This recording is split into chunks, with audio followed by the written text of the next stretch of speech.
There are lots and lots of startups, especially in the SaaS or software as a service field out there. And most of these startups are born in the cloud because it's easy to set up and it's very cost effective.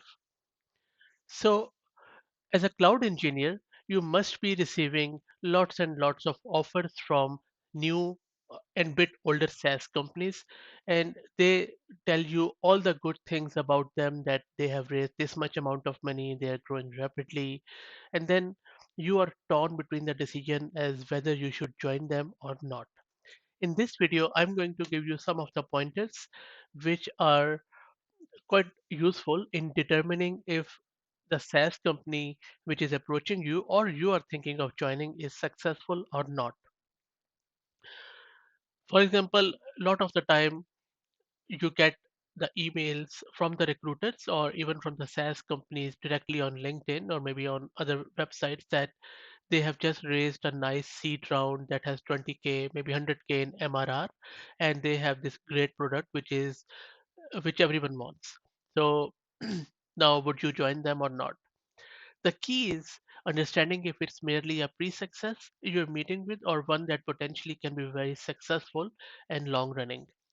As it turns out, at least which I have seen in the market, especially in today's market, the characteristics of successful and really mega successful SaaS companies are actually quite different.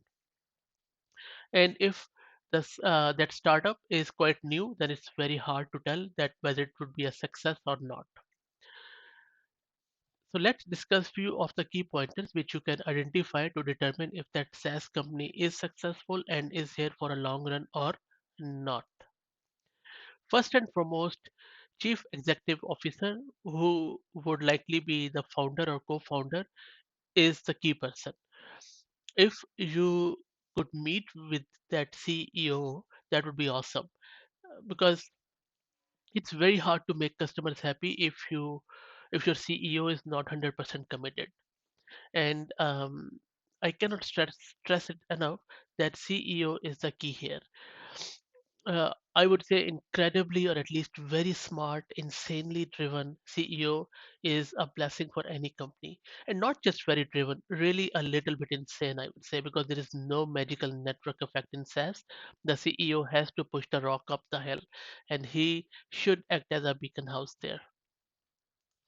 Then you must know that y- um, your product is market fit, which can be arrived at or hacked in many different ways. But roughly, if you aren't growing at least 10% a month in MRR on the way to $1 million ARR, and at least 6% a month thereafter, you don't quite have product market fit yet. So you have to be realistic there.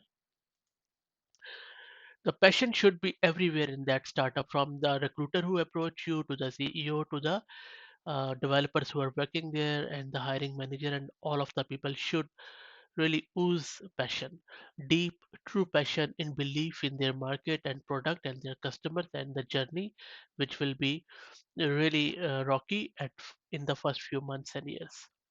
So they need to show total commitment to understanding every nuance of your market and niche, and also they must show you how they are shipping software to serve it.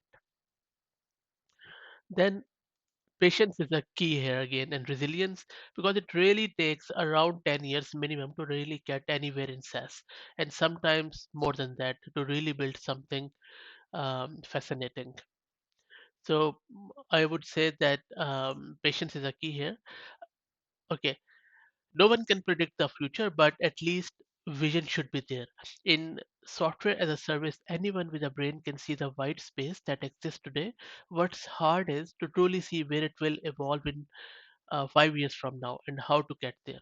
The best SaaS CEOs I know, the ones one can see the future and how to get there. So you need that CEO who is visionary. And in order to get there, you need good people. So you need to have great recruiting internal teams to break. You need to hire people who can break things and fix them, who can look into the eyes of challenge and accept it and do it. and the people who are resilient so that they could pick themselves up off the ground as many times as possible, and they would never ever quit.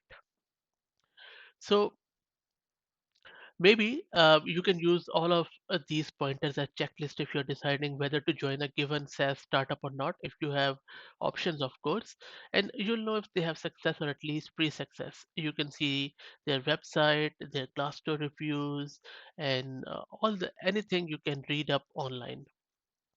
So I hope that this was useful.